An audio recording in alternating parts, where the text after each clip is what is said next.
Such a great episode today. We're searing. Yes, once again. But I've got a special one because today we're searing fish in the oven.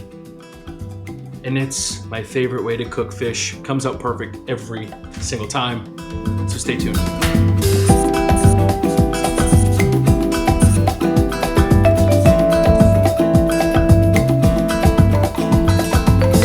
Hey, welcome to Fill in the Food. I'm Tony. And like I mentioned before, today we're searing fish. I've got some beautiful, beautiful striped bass, which is one of my favorite fish to cook. But what makes this even more special is that I caught this fish myself. I'm an avid outdoorsman, and clearly I'm very good at it. But this is gonna be amazing fish, and this is gonna go very, very quickly. I'm gonna do this seared striped bass, so you get the crispy skin and wonderful and amazing. And I'm gonna do a little pasta salad to go with a little summery pasta salad with pesto. You may have seen our pesto episode before. If not, check that out. We'll put the link up above. So click through, and it's gonna be amazing. So stick around. If you've seen our searing episodes, then you know that searing is all about color development and that it's all about very high heat. And no better place to do that than underneath the broiler in your oven. Now, crispy skin fish is one of my favorites. It takes a special type of fish, or salmon is great with crispy skin. Striped bass, there are a lot of different fish that you can eat with skin on. Snapper, all kinds of delicious stuff. You wanna make sure that your fish is scaled, and I have gone through and I have scaled these striped bass. Fillet's really yummy. And you can get farm striped bass out there, or on the East Coast, wild striped bass. It's available and around, but this technique works great with salmon, works great with black cod, a lot of different options for us. And again, this is how I cook almost all of my fish these days. The broiler is the top heating element in your oven, and it is really, really intense. It is basically on and high and balls to the wall, or it's off. Some broilers have a high and low setting, but nobody really does anything on the low setting.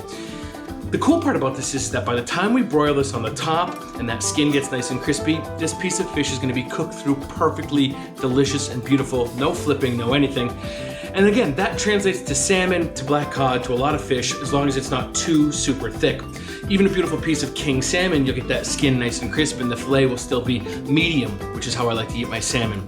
We're gonna cook this striped bass through today, especially with this being wild rather than farm raised, but it's gonna be absolutely incredible. And so, let me show you what you need to get started and what I've got, and we'll go from there.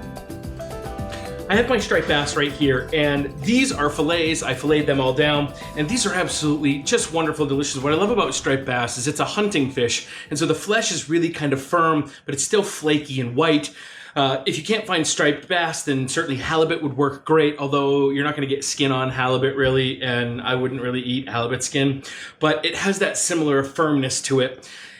This is so wonderful and firm and delicious and absolutely great. I've made sure that my skin is scaled, of course. Nobody wants to eat fish scales. They're made out of kind of the same material that fingernails are made out of, and nobody wants fingernail salad, trust me. But what I've done is I've just made some little slits in the skin on the top. That's gonna help the fish not curl so badly when it's broiling in the oven while we're getting that skin nice and crisp. And the way I handle this fish is very, very simple. I've got a sheet pan here with, again, our handy dandy non-stick foil. And very simply, I'm just gonna put down a little bit of oil on my tray. This is grapeseed oil because, again, we're doing nice high heat.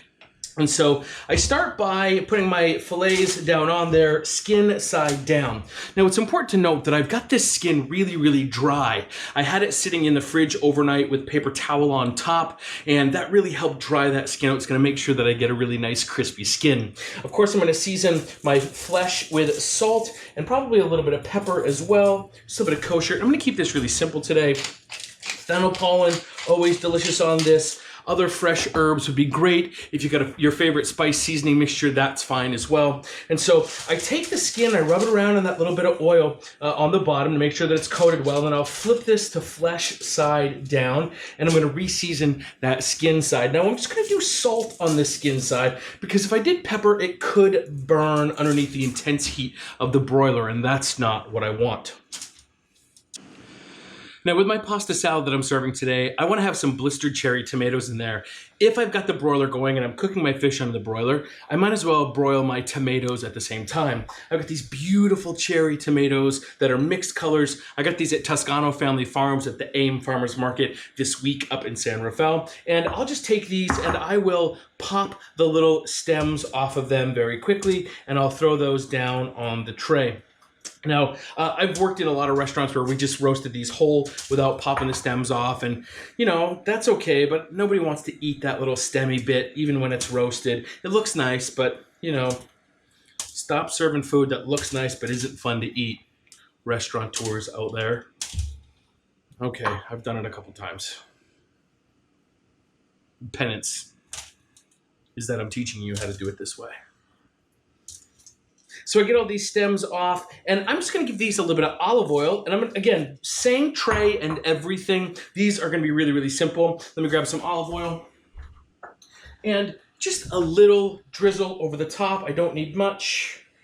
You don't want a whole bunch of extra oil here because underneath the intense heat of the broiler, it could really go sideways. Once I've got those with some oil on them, that salt will stick.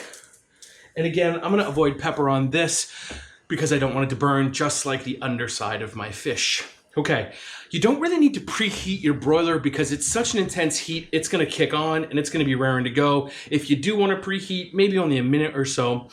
The broiler is, again, that top element only, and so you really can only cook one tray of fish at a time.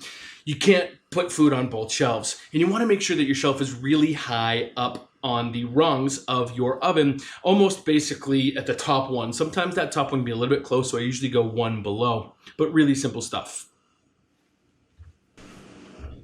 Now, before I get my fish in the broiler, it goes so quick, especially I've done a good job getting that skin dried out. It's gonna get bubbly and crackly so quickly, only maybe 4, 5, 6 minutes, very, very fast. I need to make sure the rest of my components are ready to go. So I've got a couple things I need to do for my pasta salad. We're gonna saute some veggies, and this is the first time we've really talked about sauteing. Sauteing is a dry, high heat cooking technique, and because of those two things, you can assume we're gonna be developing color, and you'd be absolutely right. We saute in a wide pan that's quite shallow so we don't trap any steam, with a significant amount of fat. Yeah. We're gonna use some extra virgin olive oil, and today what we're gonna saute, some Japanese eggplant, and I've got some patty pan squash. So I'm gonna peel these Japanese eggplant and cut them up real quick. I'm not gonna peel the squash, I'm gonna get a small dice on these. And it's important to note that we saute small items, bite-sized items. You wouldn't saute these whole. You might sear them whole, or you might roast them whole, or even half, but you're never gonna saute a half of an eggplant. You saute small bite-sized things. And so let's get these chopped up. I'm gonna start with my Japanese eggplant. I wanna peel it. Why? I don't love eggplant. I got these in my CSA box. Many of you out there love eggplant, but it's not my favorite, and I really don't like the leathery skin. So I'm gonna peel this really quickly. I take the tops off both of these pieces, those go away. I might also take the bottom off as well, just to kind of provide me with an open-ended item here. And then I got a little Y peeler. This will usually work with eggplant that are nice and fresh, and that works beautiful and nice. If I am gonna eat eggplant, I want to typically I always buy these Japanese eggplant or Chinese eggplant. The Italian eggplant can be quite seedy and a little bit on the bitter side. And when I buy those, or if I'm gonna use those for anything, it's gonna be for something that I need a voluminous amount of eggplant for, like making baba ganoush or eggplant parm or something like that. If I'm just gonna be sauteing, some people I know will pickle eggplant. Pickles aren't really my thing. For eating, I love making pickles, but where I don't love eggplant to begin with, I would never pickle eggplant or eat pickled eggplant myself. But this is gonna be simple and easy. Okay, I've got these peeled. Just in half and then in chunks.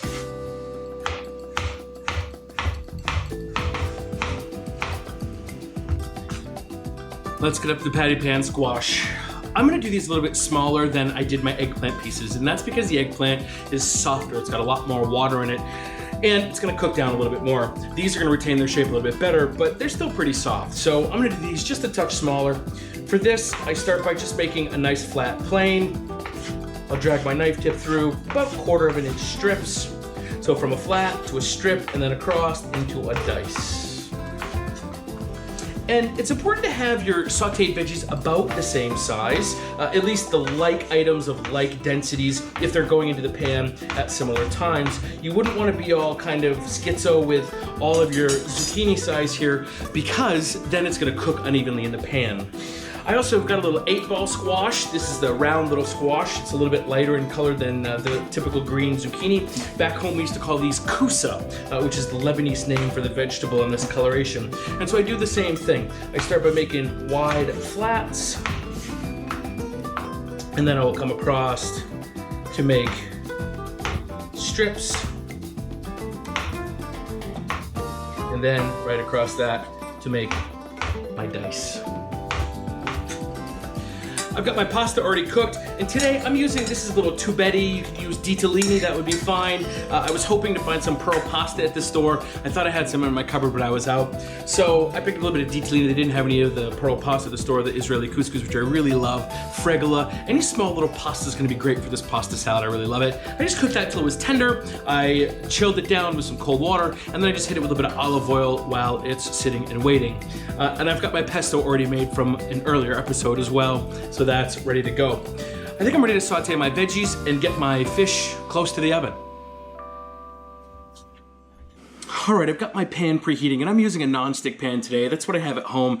You can use regular stainless steel pans if that's what you got at home, but it's really important to make sure they're super clean and you really preheat them well. I'm starting to get just a touch of smoke coming off the residual oil that I have in my pans, so I'm gonna get a little bit of olive oil in, and this is gonna be a couple of tablespoons. Now, I know I can hear you guys at home already. Olive oil has a low smoke point, yes, I know, but I'm gonna get this zucchini in pretty quickly, and it's got a really high water content, and so it's gonna lower the temperature of that pan pretty quick. I'm at that smoke point already, and so in goes my zucchini. Now, one of the important things about sauteing is that you immediately toss everything or stir it to coat it in that fat, and you really maintain that high heat. It's also important to season at the start of the process. That salt is going to pull moisture to the surface, and it's going to bring with it sugars, which are going to help color and get us some flavor. At the same time, I've got my broiler preheated. I'm going to throw my fish in. And the rule with the broiler is that I always keep the door cracked. If it goes sideways, I know about it before I have a fire in my oven. And so that's gonna take just a few minutes. I'm gonna keep an eye on that really closely, along with my zucchini. Pretty smoky. Let's turn the fan on.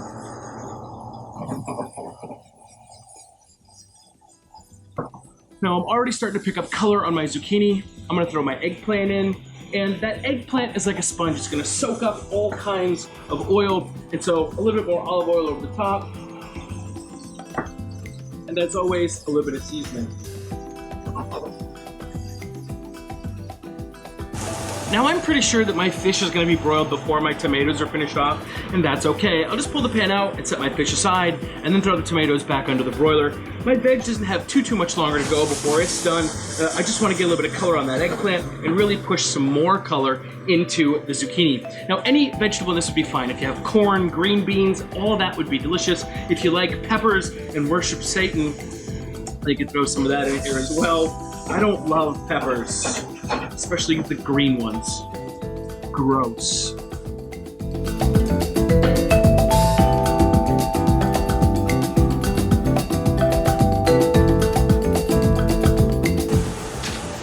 All right, we're about, I don't know, a minute into the fish. The fish is already halfway cooked through. You get that little bit of curl, but those slits are really helping keep that squared away. No color on my tomatoes yet, although they definitely feel warm. Back into the broiler.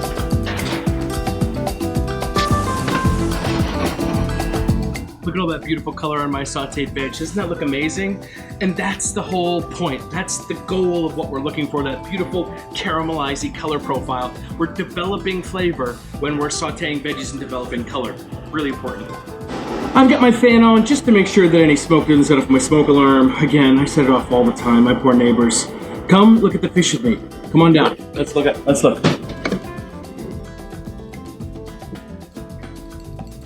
Yes. It's looking good. It's not ready yet.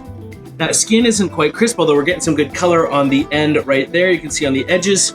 Another minute or two. This is going pretty quick. Oop. Color on the cherry tomatoes. We might be done at the same time.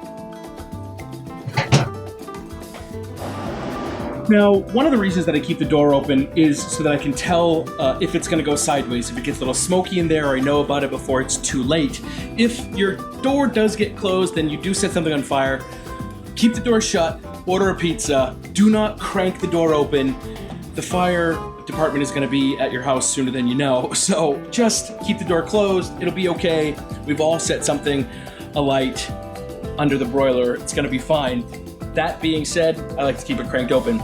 You're not cooking with the radiant heat of the enclosed oven, you're cooking with the direct heat of the broiler element on top. So it has nothing to do with keeping the heat in because it's so intense coming from that top element. It's ready. How amazing does this look? And when I touch this, I can feel how crispy it is. You can see all those beautiful little bubbles that have popped up along that skin. Striped bass, I love you. Okay, let's finish off our pasta salad really quickly. I'll set this fish back aside. I'm just gonna throw my veggies into the pasta, and no need to make more dishes by getting a bowl. I'm just gonna go right into the pot. And again, this pasta is cooked and then chilled. If you wanna serve this warm, go ahead. You could just throw your pasta in with your veggie saute at the end and have warm pasta. That would be yummy and delicious. Finish it with some creme fraiche, and that would be wonderful. But I'm gonna keep this cool today. So my sauteed veggies right into my pasta. And it's important, you know, that you put whatever veggies you want in here. If you like it garlicky, add garlic. I've got garlic in my pesto, and so no reason to add more into my saute necessarily. I'm gonna keep all the vampires away. I've got my pesto, and it's pretty loosey-goosey pesto, a beautiful green color. And this was an almond pesto that I made, walnut pesto, basil pesto, arugula pesto. Anything you got would be fine. Any other good flavor paste would be delicious as well. You could do a red pepper mahumra in here. It would be really, really lovely. And I want to add those cherry tomatoes as well. So let's grab those back. And you can see the color on these is just absolutely lovely and beautiful. We've got that little bit of char where the skins have just started to burst a little bit. And again, broiling and that searing really has done a great job of creating that color, and that's what we're going for. These will retain just a little bit of their rawness, which is absolutely fine. Not quite as soft as roasted, but not quite as blown out either. Sometimes you can get those roasted cherry tomatoes and they're a little raisiny almost because you've evaporated so much of your liquid out of them. These are still gonna be nice and juicy and summery and beautiful. I need a bigger bowl and a bigger spoon. Let's see, that'll get us. Yeah, that'll get us there. Fish. Ooh, it's hot. All right, this looks great. Tastes delicious, seasoned well. Now I seasoned my pasta, I seasoned the pasta water. I had seasoned the pesto, and then I seasoned all the veggies that we seared off and sauteed. So no reason that I shouldn't need a final taste test, or I shouldn't need any salt in my final taste test. But I taste it just to make sure, and you can always adjust little bit by little bit. I'm good though. A little bit of our pasta salad in our bowl here. Get all those goodies in there. The zucchini, the eggplant, the tomatoes.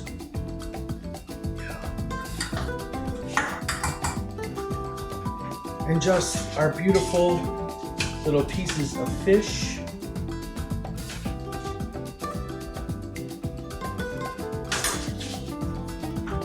And there we have it, a quick and easy summertime dinner.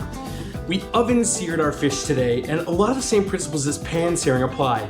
Wicked high heat, looking for color. Make sure you don't have too much fat in there, but you need some to help conduct the heat of the searing. And it's all about that color development. We're really lucky that our fish cooks through as desired in the time that we have good searing done. Otherwise, we'd have to flip into roasting, which we'll talk about in other episodes. But so easy, so yummy. We sauteed all those veggies.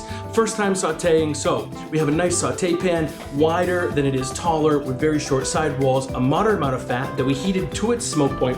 And again, all about color development. We sauteed a bite-sized vegetables today, eggplant and zucchini, seasoning as we go until they develop color. This is gonna be an awesome dinner. For me, I wish you were here to join me, but make this at home and fill in the food with whatever it is that you like to cook, no matter what type of fish it is, no matter what type of veggies you have kicking around.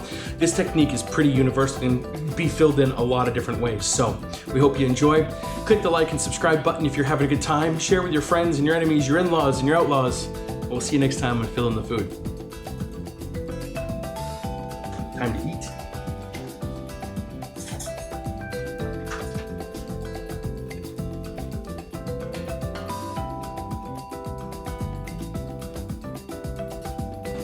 Skibby, come here.